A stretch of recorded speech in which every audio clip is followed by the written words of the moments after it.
La segunda parte del acto de hoy pues corresponde a Ubbi Buttiaraya, que partiendo de ese escenario que ha reflejado ahí Domingo Gris, pues va a acercarnos también a cómo está en estos momentos la situación del conflicto del Sáhara Occidental.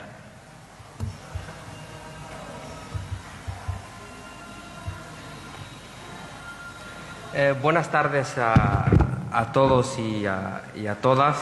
Gracias, Carmelo, por organizar este evento. Gracias al Movimiento Solidario Canario y los representantes de las distintas instituciones presentes aquí. Creo que es la primera celebración presencial que se hace después del COVID, y viene después de grandes acontecimientos en cuanto al conflicto en el Sáhara Occidental, que igual marcarán el futuro inmediato del conflicto. Los dos acontecimientos son la ruptura del alto el fuego el 13 de noviembre de 2020 y el colapso del proceso político en su total. Y el segundo acontecimiento es la proclamación de Trump de diciembre de 2020, que supuso un giro radical en la postura de Estados Unidos. Creo que el concepto de este acto, que combina entre la conmemoración del aniversario de la RASD con la presentación de este libro, es un acierto total, porque nos ofrece la posibilidad de hablar de estos dos acontecimientos y explorar también su correlación a medio y a corto y medio plazo. Intentaré de articular esta presentación en torno de cuatro puntos principales. El primero sería unas consideraciones generales, luego Estados Unidos y el Sáhara Occidental rápidamente, desde la época de Kissinger hasta la proclamación de Trump, y luego un poco tocar sobre la posición actual de la administración Biden y cómo está tomando distancia respecto a la proclamación de Trump, y pues acabaré a hacer unas pequeñas conclusiones finales y un repaso sobre la situación actual y sobre todo la posición del Frente Polisario. Pues en cuanto a las consideraciones generales, primero, ya que estamos conmemorando la RASD, acabo de volver de Bruselas, donde la República Saharaui participó en la cumbre entre la Unión Europea y la Unión Africana.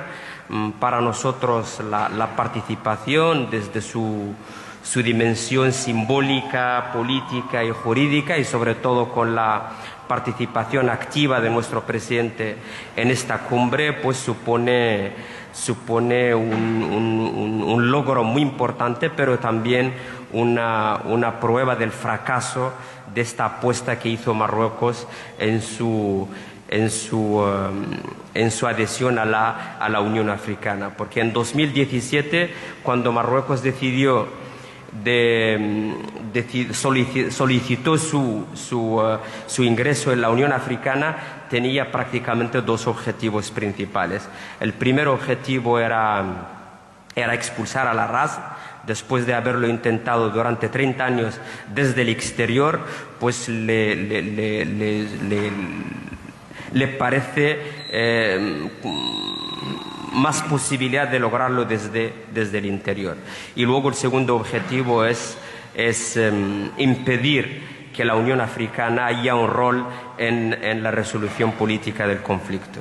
Nuestra participación en el foro de Bruselas, pero también en Tokio y en otras cumbres, es la prueba del fracaso en su primer objetivo, que la RASD en vez su posición dentro de la Unión Africana se vio consolidada, pero también fortalecida por tener esta oportunidad de estar presente en estos foros internacionales y tener contacto directo con otros líderes del mundo. Y con respecto al segundo objetivo, la última decisión de la cumbre del Consejo de Paz y Seguridad de la Unión Africana en marzo del año pasado también pues es una prueba de fracaso de Marruecos en este sentido, puesto que la Unión Africana ha decidido no solamente acompañar a Naciones Unidas, sino llamar a los dos países miembros de la Unión Africana a pie de igualdad en entrar en negociaciones para arreglar el conflicto sobre la base de la Carta del acto constitutivo de la Unión Africana y sobre todo el respeto de las fronteras coloniales. Entonces, nuestra posición, en vez de debilitarse, pues se vio fortalecida, sobre todo después de nuestra participación en esta cumbre, donde el presidente lanzó un llamamiento a los líderes europeos a acompañar la Unión Africana en esta dinámica. La RASD, 46 años después de su proclamación, sigue siendo una realidad irreversible, tanto para los saharauis, pero también para el resto de los pueblos de la región. Es una realidad irreversible desde el punto de vista jurídico, porque es la única entidad que puede llenar el vacío dejado por la retirada precipitada de España del territorio. Es una realidad política también irreversible, porque encarna las aspiraciones legítimas del pueblo de Sáhara Occidental a la libertad y la independencia, pero también socioeconómicamente, donde hay esta obra que está en curso, donde los saharauis, a pesar de las dificultades que sabéis de sobra, pues siguen con su proyecto de sentar las bases del modelo de Estado moderno que quieren, y creo que Carmelo pues hace un seguimiento excelente dentro del grupo de trabajo de la EUCOCO al desarrollo de las instituciones de la RAS. Pero también es una realidad irreversible geopolíticamente, porque se ha convertido en un hecho vital, en una entidad vital para la seguridad y la estabilidad regional, con respecto a esta doctrina de expansionismo de Marruecos, que no toca solamente el Sáhara Occidental, sino casi todos los países vecinos, incluyendo a España. Respecto a Estados Unidos, como una consideración general, Marruecos es un aliado principal para Estados Unidos desde los años 70, desde el inicio del conflicto hasta ahora, pero dentro de estos 45 años, en función de unos contextos coyunturales, las diferentes administraciones americanas introducen a veces unos matices en su apoyo a la postura marroquí. Y los contextos destacados son tres, que eran la Guerra Fría en los años 70 y 80, la guerra contra el terrorismo en los años 2000 y, por supuesto, los acuerdos de Abraham del 2020. Estados Unidos no es un país cualquiera para el Sáhara Occidental. Primero, es la primera potencia mundial y tiene una responsabilidad particular hacia la seguridad y la paz mundial. Es la potencia encargada de redactar todas las resoluciones dentro del Consejo de Seguridad y alinearse claramente a la posición de una de las partes, como hizo Trump, le resta credibilidad y le impide asumir su rol desde desde una posición imparcial. Todos hemos seguido lo que pasó hoy en Ucrania. Es una muestra más de la ineficacia, pero también de las deficiencias del multilateralismo y la incapacidad de la comunidad internacional de hacer buen uso de la ONU como plataforma para entenderse y para la promoción de las soluciones pacíficas a los conflictos. Los saharauis somos una víctima crónica de esta deficiencia por parte del sistema multilateral. Estados Unidos y el Sáhara Occidental, desde la época de Kissinger y Trump, y creo que el escritor Gary pues lo ha desarrollado con detalles. Es un libro excelente y demuestra un gran rigor y un trabajo de documentación importante.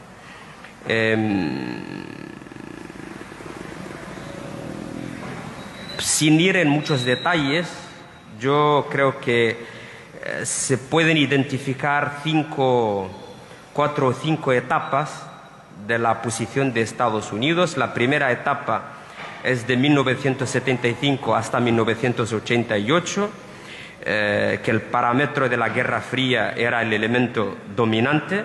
Es la etapa de la sombra de la Guerra Fría. Kissinger, como bien ha indicado Gary, secretario de Estado, pero también Brzezinski, marcaron las líneas de la posición pro marroquí. Se hizo la apuesta sobre Hassan II, sobre Marruecos y sobre Hassan II como un aliado referencia y un muro de contención de la tendencia progresista liderada por Argelia y por Libia.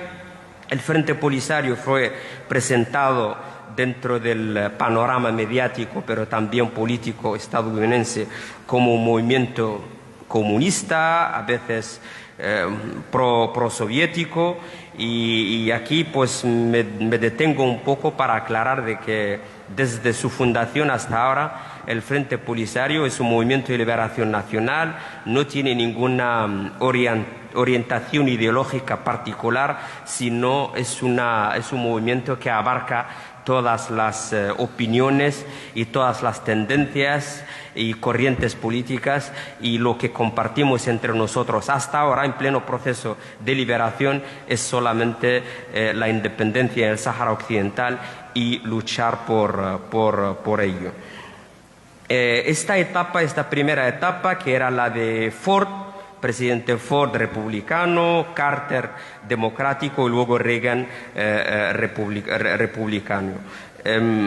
Marruecos llegó incluso a tener un apoyo militar muy importante que pues sobrepasó los acuerdos clásicos de 1960, del material defensivo a un material mucho más ofensivo, cosa que permitió a Marruecos conseguir el pequeño giro militar con la construcción de los muros militares en el Sáhara Occidental.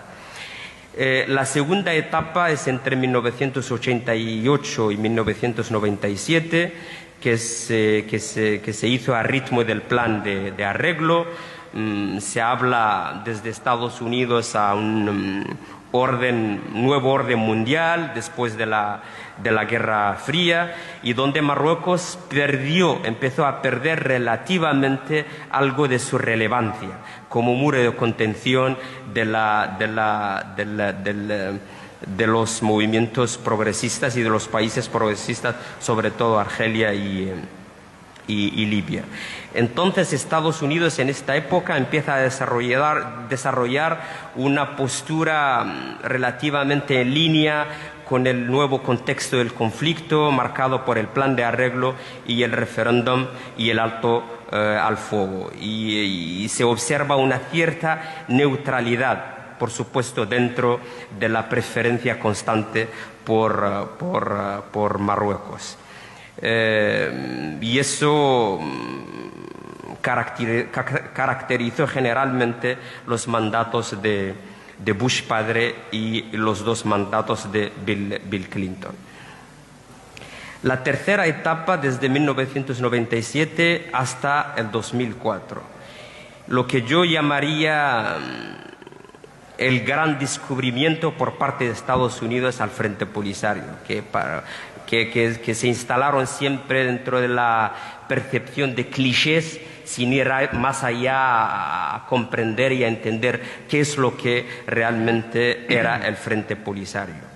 Y eso se produjo paralelamente con la mediación de James Baker. Pues se descubre que el Polisario es un movimiento de liberación nacional y no tiene una orientación ideológica particular, y esto nos lo han dicho los americanos ellos mismos. Y tampoco el Polisario es necesariamente un movimiento antiamericano, ellos lo han descubierto en esta nueva dinámica. Y el Polisario es un movimiento, siendo en pleno proceso de liberación, garantiza ciertas libertades, y luego se impresionaron por el papel de la mujer saharaui en este sentido. Se intensifican las visitas de los responsables saharauis, empezando por el presidente Abdelaziz él mismo, donde tuvo contactos casi por la primera vez directos con los responsables americanos, y también se desarrolla una presencia activa de la representación del Frente Polisario, liderada por el embajador Moulud, que llegó a constituir una gran red de apoyo dentro del Congreso americano y el Senado. Y todo esto culminó en la firma de los acuerdos de Houston, que casi llevó a los americanos a empezar a familiarizarse con la posibilidad de nacimiento de un Estado independiente en el Sahara Occidental. Y esto se culminó, por supuesto, en la famosa declaración de Robert Zulek, el secretario de Comercio, donde dijo que los acuerdos con Marruecos no pueden incluir el territorio del Sáhara Occidental porque Estados Unidos no reconoce ninguna soberanía de Marruecos sobre este territorio.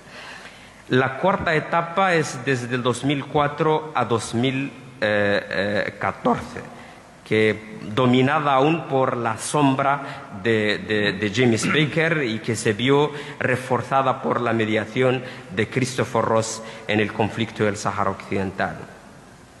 Y dentro de esta etapa se produjo un índice de una posibilidad incluso de romper con esta preferencia hacia Marruecos en abril 2013, donde la administración de Obama lideró el intento dentro del Consejo de Seguridad de otorgar el mandato sobre derechos humanos a la MINURSO, que desde luego desafortunadamente no prosperó por las intervenciones y las interferencias de terceros países, sobre todo de los países del Golfo Árabe. La quinta etapa es de 2014 hasta ahora, y es de un apoyo a la autonomía declarado de Marruecos hasta este paréntesis de Trump. Estados Unidos formalmente dicen que apoyan la autonomía presentada por Marruecos, pero siempre dentro de este proceso de negociaciones en Naciones Unidas, que es el marco legal de la resolución del conflicto del Sáhara Occidental. Y aquí me detengo un poco para hablar de nuestra posición y lo que decimos siempre a los americanos, que para nosotros la autonomía que está ahí desde 2007 y no avanza supone una contradicción con es ilegal porque contradice el derecho internacional, y tampoco es una propuesta intermediaria para resolver el conflicto del Sáhara Occidental, porque el fondo del problema del Sáhara Occidental es el estatuto definitivo del territorio del Sáhara Occidental. Entonces, ¿quién tendrá la soberanía sobre este territorio? La autonomía lo decide a favor de Marruecos de antemano, sin consultar con la opinión del pueblo del Sáhara Occidental. Entonces, ¿qué es lo que queda al Frente Polisario? Es una fórmula de ganador y perdedor en este conflicto. Por lo tanto, no se puede considerar como una propuesta intermediaria. Surge la proclamación de Trump. Para nosotros es un paréntesis dentro de esta dinámica de las posiciones de Estados Unidos. Es una decisión unilateral, rompe con la doctrina y la posición tradicional de Estados Unidos, que siempre, aunque a veces tiene inclinación hacia la posición marroquí, pero siempre dentro del marco de Naciones Unidas, que es el marco legal. El gran móvil detrás de esta proclamación es totalmente ajeno al conflicto y a la zona de África del Norte, que tiene que ver mucho con las dinámicas de otra zona, que es el Medio Oriente, y la necesidad de reconocer Israel y hacer este intercambio entre el reconocimiento a la soberanía marroquí y el establecimiento de relaciones diplomáticas entre Rabat y Tel Aviv. Y luego contradice también frontalmente dos de los principios fundamentales de la posición de Estados Unidos, de la política exterior de Estados Unidos desde siempre, que el primer elemento, que el primer principio es la autodeterminación y la famosa declaración del presidente Wilson en 1918, que sentó la base de lo que se conoce hoy como derecho a la autodeterminación. Y luego también contradice la doctrina de Stimson, que es el antiguo ministro de Exteriores en 1932, donde se establece el no reconocimiento de la adquisición de territorios por fuerza. Entonces, esta proclamación de Trump pues entra en contradicción con todo esto, y luego en Nueva York excluye de antemano a Estados Unidos de desempeñar su papel, un papel dentro del Consejo de Seguridad que lleva haciendo hasta ahora. En relación con la posición actual de la administración Trump, pues nosotros en el Frente Polisario estamos aún a la espera de la anulación formal por parte de la administración Biden de la decisión de Trump, pero mientras observamos con mucho interés el retorno gradual de la administración a sus posiciones anteriores a la posición de Trump. Hemos seguido las declaraciones oficiales desde la Casa Blanca, pero también el Secretariado de Estado de Exteriores, donde se refiere al Sáhara Occidental como tal, donde los mapas oficiales dentro de todas las instituciones, el Sáhara Occidental es un territorio distinto y separado de Marruecos. Hemos seguido los dos comunicados del Pentágono americano y la AFRICOM después de las publicaciones propagandistas de Marruecos, donde se dijo que dentro del marco de las maniobras militares entre el ejército marroquí y el ejército americano, que unos soldados del Navy o unas tropas del Navy han estado presentes en el Sáhara Occidental. Pues inmediatamente el Pentágono publicó este comunicado desmintiendo esto, cosa que refleja esta tendencia de tomar mucha distancia respecto a la decisión de Trump. Y luego el tema del consulado, porque Trump también hizo una gran promesa a Marruecos, abrir un consulado en Dakhla. Estados Unidos lo dice y lo repite, que no van a abrir ningún consulado en el Sáhara Occidental, e incluso el Congreso de Estados Unidos prohibió a la administración de abrir o financiar este consulado, y hay una decisión también dentro del Congreso que condiciona cualquier tipo de apoyo militar a Marruecos con un progreso claro hacia la resolución del conflicto en el Sáhara Occidental.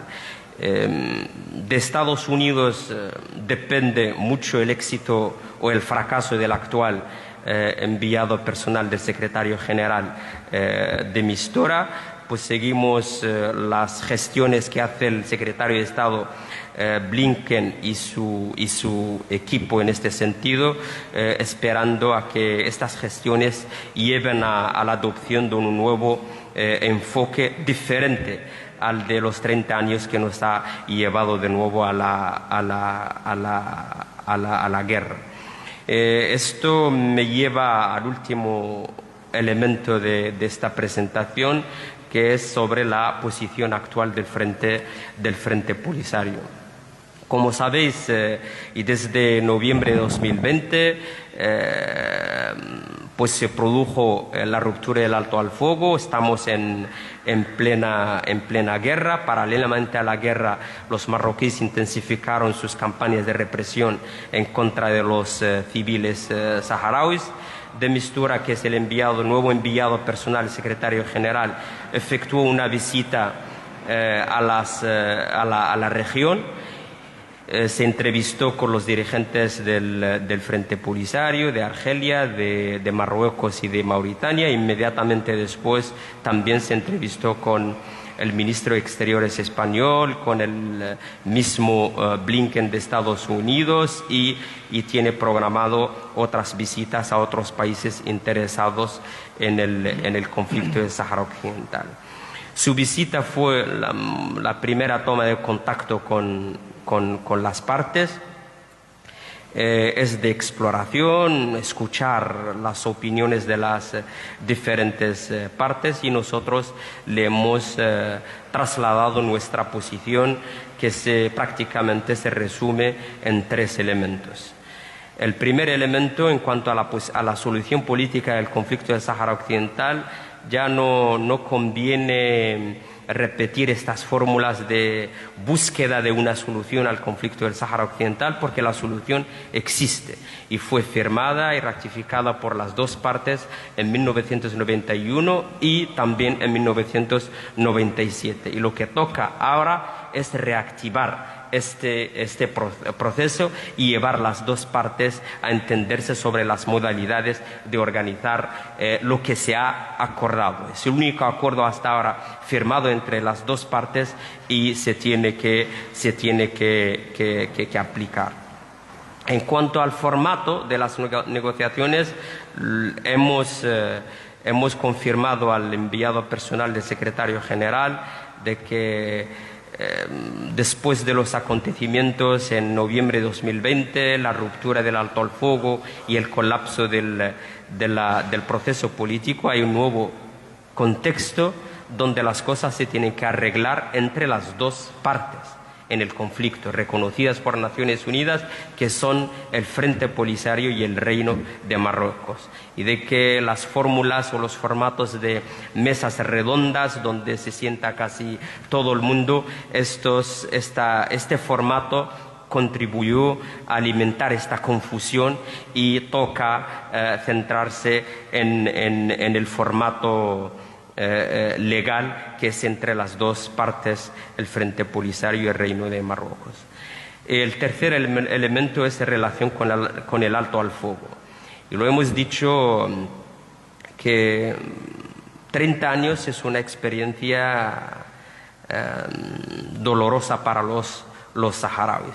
El alto al fuego durante 30 años, en vez de servir como elemento para facilitar, para crear condiciones de descolonizar el territorio, organizar el referéndum, pues fue un instrumento en manos de Marruecos para consolidar su ocupación al territorio del Sáhara Occidental. Y de que ahora un nuevo acuerdo, si se tiene que llegar a un nuevo acuerdo, tiene que ser necesariamente el resultado de un proceso de negociaciones entre las dos partes y no una precondición para el proceso de negociaciones. Estos son más o menos los 3 elementos principales de nuestra posición actual, y pues vuelvo a agradeceros por organizar este este acto y sobre todo por vuestra solidaridad y dedicación a ayudar a nuestro pueblo. Y gracias por su atención.